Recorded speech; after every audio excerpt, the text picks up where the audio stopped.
Do you feel the earth's pain? Are you a grief warrior like me? I'm here today in my favorite old shirt. It's a hemp shirt that's just absolutely fallen apart. I've probably had it 2 decades. It represents what I feel. Is that what you feel? I'm 79 years old. I was only supposed to live to 50. Here I am. I don't know why, but I want to know. Are your kids going to live to be 79? Is the world going to be here? Is it going to be something that the air won't be right for them, or they won't have water? That's what I want to know. I'm a grief warrior. That means I feel so much pain, but I won't stop fighting. I won't stop doing whatever I can do to let everybody know that we need to pay more attention to our earth. It's crazy. I've been saying this since 1962, and I keep thinking, what's my legacy? Did anybody notice? Did anybody notice that my father was an organic farmer before I was even born? Did anybody notice that the 2-3 years that we were on the road for the military, every time we camped, he taught me so much about the land. We camped on the side of the road. That was back in the old days when you could do that, back in the 50s. Camped on the side of the road. This little girl was in 2nd or 3rd grade, following along the military orders that came every 2 days to 2 weeks. It was crazy. It was a crazy time. It was the Cold War. But my father was more concerned about the land we camped on. He would tell me, don't ever leave this where anybody knows we were here. He was so concerned about the earth. Are you? Does it matter to you? Did you get on this video to see what I had to say? I hope so. I really, really, really hope so. Because like I said, since 1962, when Rachel Carson published Silent Spring, I've fretted and stewed. I wondered why I was so affected by Y2K. I know now. That was my trial run. I was supposed to get on Y2K so that I could think deeply and feel deeply what it would be like to lose the world that I was used to, the world of computers and trains and telephones and all those things, but mostly the ground, the earth. On that land that we were on, it was all caliche. We had to build up everything from the ground up. We had to bring in whatever we could to make earth. Where I am now, the earth is just poor. It just needs nurturing. And oh, it's giving back so much. So very much. It's just filled with flowers and plants and vegetables and fruits and trees growing. And it's so gorgeous. But will it stay that way? I asked Guy McPherson before we moved here, what do you know about Ecuador? And he said, well, it's going to get hotter. No, it's not going to get hotter, I'm sorry, but it's going to get wetter. And oh gosh, last spring, I've got my fingers crossed because last spring we had so much water that it came down from the mountains and went under the blacktop roads, pulled the blacktop roads up and crushed them. We couldn't get to the big city for months. The roads were all blocked. It was such a mess. Such an incredible mess. And there are still places where it's one lane. It's just so much to take care of. I mean, Ecuador's a small country. with a lot of people, and it's a social democracy, a socialist democracy. So they listen to the indigenous people, sometimes because they can't help it, because they get on a warpath. I mean, they got on a warpath since we've been here 13 years, and since we've been here, they got on a warpath about the GMOs. Worked. They got on a warpath about dwelling on their land. Worked. Because this was their land, all their land. And the indigenous people keep a good foot in. They feel the earth's pain. They feel the grief. They are grief warriors. That's why they keep coming out and talking to the government, saying, no, no, no, no, no. And I feel the same way. I really do feel the same way. I've got great grandchildren. Are they going to have anything? I just don't know. I get on Collapse Club, which is an online group. It meets, I believe, only twice a week now. They used to meet 3 times a week. Collapse Club. Look it up. I also get on Deep Adaptation. Deep Adaptation was started by Jim Bandel. It's spelled J-E-M, Bandel, B-A-N-D-E-L-L. He wrote a paper called Deep Adaptation, and he explained where, he's a scientist, and so he did the paper to explain what's going on with the earth. And it started getting spread around. And nearly every time I go on a meeting, somebody will come on and say, is it true? Are we still truly in the mess he says we are? And they often cry. They often wail for their grandkids or their kids, or maybe even themselves. I mean, sometimes we have young people come on and they're so frightened and angry. Why didn't you older folks do something? Some of them say. And I always go back and say, I did. I was still in high school when I started talking about, hey, let's do something. Let's make a difference. Let's bring the world to a safe place. Let's do whatever we can. Listen, people just didn't listen. They just didn't listen. I know there's people out there like you and me, because I think you wouldn't have been on this long if you weren't also a grief warrior, someone who's grieving so much inside and yet still fighting to find others, get others, encourage others, get people to listen to you. I think if each of us do just a little bit, put in solar. You don't have to go that far. I mean, we did, but you don't have to go that far. Catch water, rainwater. You don't even have to go that far. Recycle the plastic. Get a toilet that doesn't use as much water, or your refrigerator, or your washing machine, or your dryer. Hang your clothes outside. That's what I do. I know some of the crazy zoning and planning says you can't hang your clothes outside. Oh my God! What are they thinking? They're not. We're so used to our modern lifestyles with granite countertops in the kitchen and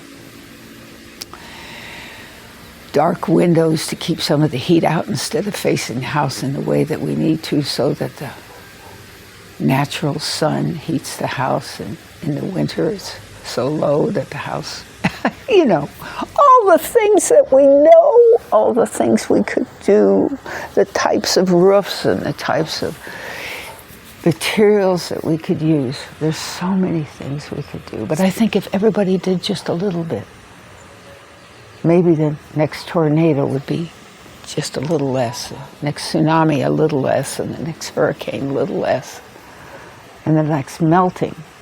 I don't know that we can do anything about the melting of the ice caps. oh, it's so sad, it's so frustrating, it's so, penetrates so deep into my heart and soul. And I've gotten too old to march. I can't really do that. My husband's in a wheelchair and my hips are metal. Can't really walk very far, very fast. I can still talk though. That's one of the things I've worked on all my life. I can remember, I think about this every once in a while. When I first took Dale Carnegie, they gave us a rolled up newspaper and we had to hit it on the desks in the rooms where we were studying. When you act enthusiastic, you will be enthusiastic. I really believed him, and I do. When I speak, my enthusiasm comes out. But why don't more people listen?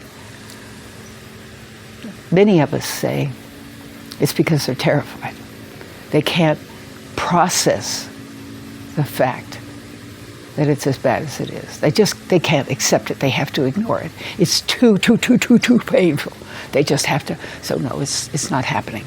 There isn't climate change. No, there's no climate change. Everything's fine. Oh, it's gone up and down before. It'll go up and down again. Yeah, it has. It's gone all the way into the ice age. Is that what you want? Are you going to be able to live with that? Maybe the air will be okay. How are you going to melt the ice? Or where are you going to get the wood or the coal to melt the ice so that you can have water? I mean, come on, let's be realistic here. Our world is changing. There's a lot of scientists out there, people who are specialized in understanding these things, and they're saying, no, don't say there's no climate change. Say, what can I do? How can I make a difference? How can I awaken people? What more can I say? If I say any more, I'll lose my job. Somebody's telling me not to tell the truth. Oh my God. What kind of a world do we live in where we can't work together? Can't we act like an indigenous community? Can't we look out for each other? Can't we recognize that if we work together, we're stronger? Can't we do whatever it takes? Can't we show our grief in a way that everybody understands and listens? Or at least most people? Why? Why? Why do I feel like sometimes I just talk myself blue in the face and nobody notices? And that's why my friend is a painter and I'm a fiber artist. For years I've made things, and I wanted to be a jeweler when I was in my 20s, 50, 60 years ago. I wanted to make jewelry, but gold and silver are not sustainable. They're a very limited item in our world. So I decided to try with natural fiber art. And it worked. I've made these small pins that you can pin on, and somebody says, that looks like it's crocheted. And you can say, yes, it's to remind me that it's sustainable and that other things that we do should be sustainable. They should be able to go on and on and on. There should be shelter, water, and air for everything. Every animal like ourselves should have shelter, water, and air. But there are places where the animals don't have enough water, food. You have to have food too. Air, water, food, shelter. The bottom, Maslow's hierarchy of needs. Everybody, every ant, every dung beetle, every giraffe. That's what the earth gifted to us. And we didn't look at it like that. We looked at it like a Christmas package that we open and toss out the parts we don't need and discard them into somewhere, wherever that where is, who knows at this point. And then we keep the package and use it for a while, and then we throw it away and replace it, and throw it away and replace it, and throw it away and replace it. And we've done that for so many years. We've got a problem. We haven't focused on, my Maytag washer. I'll never forget the Maytag washer. I was introduced to it when it was about 40 years old by my mother-in-law. And she said, you know, when you get those really heavy, dirty work clothes, you could make sure that they really get clean in this machine, because you control how long it washes and how many times you wring it out and how many times you change the water. And it's not some computer telling you what to do for whatever, because it doesn't really know how dirty your clothes are or what your clothes are made of. So let's use a Maytag for that. And we did. And we did.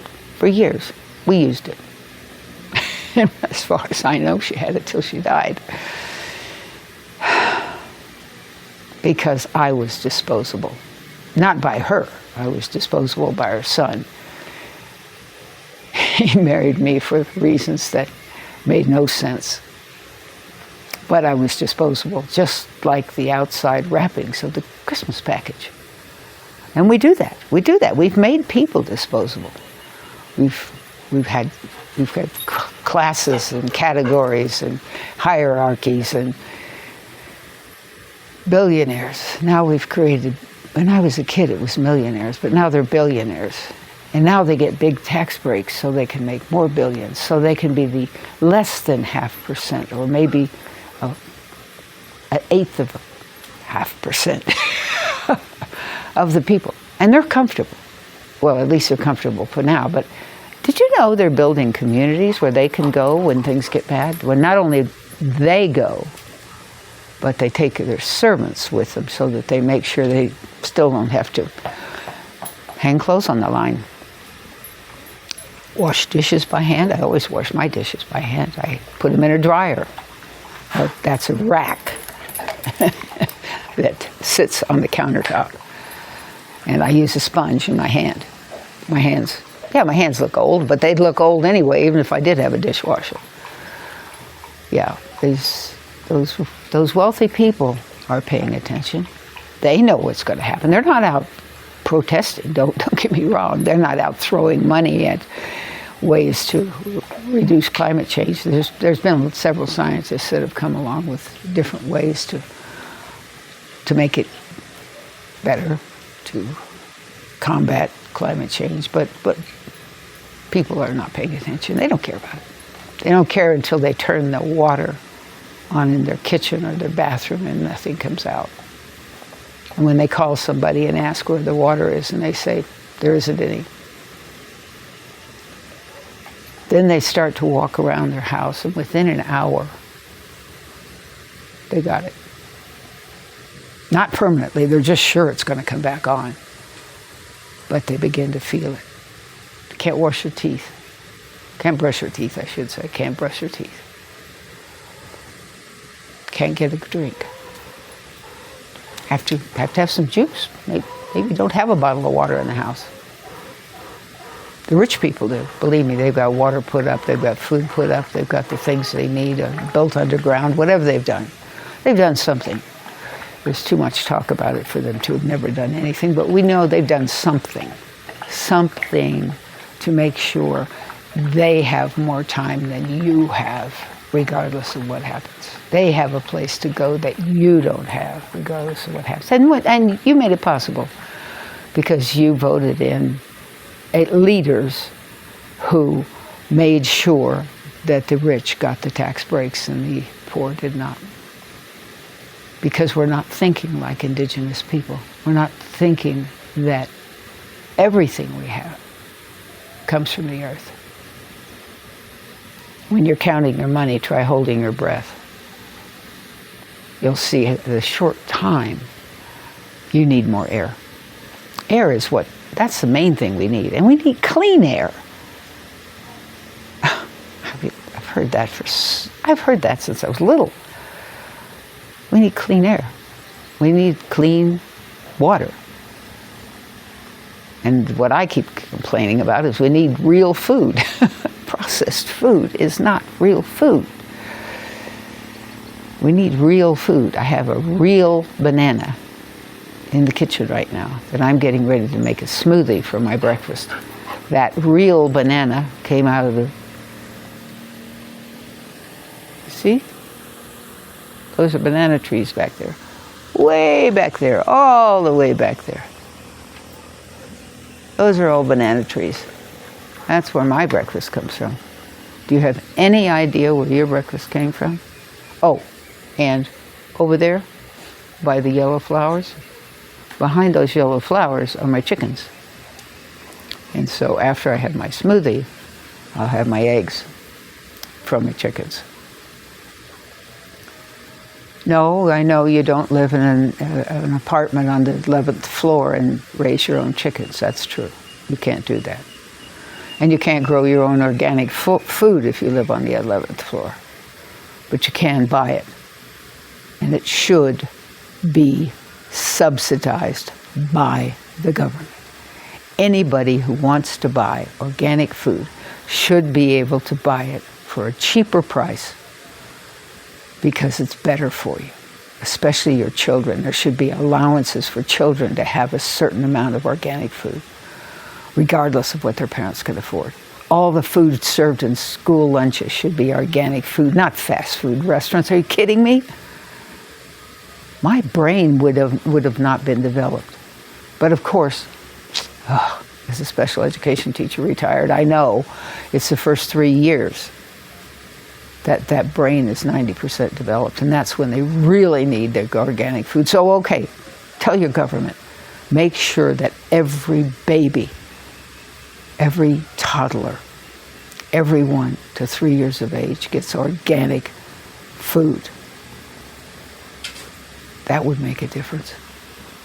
That would mean we'd grow lots of smart leaders, lots of committed leaders, lots of people who knew how to treat our citizens. Do you feel the earth's pain? Do you feel the pain that the lower class or the working class, depends on who you talk to, is feeling? Are you feeling it? If you're in the middle class, now you're feeling it. Now, when I was young, middle class was was much more like an upper class. But no, everybody's feeling it except the top 1/8 of 1%, I'm thinking. It's not funny, but it keeps me from going crazy. That's why I crochet. Okay, so that comes to the point. If you have a question, ask me down in the description. I'll answer it. And when you're down there, look at my nonprofit website, summerland-volunteer-artist.org. Tells them all that our nonprofit has done for the last 34 years. And it shows the work that 2 of us who are over 75 have been doing to remind you to take care of the earth. It's just a reminder. You're not going to invest in some expensive art that's going to continue to go in price. No, it's very inexpensive. But hopefully, maybe you'll buy some for a friend and say, hey, put this on and remember to take care of the earth, because I feel the pain of the earth. And if they ask you what that means, you tell them. You tell them. Tell them that's a badge of the grief warrior. You feel the pain, but you haven't lost the urge to go out there and do anything you can do to take care of the earth.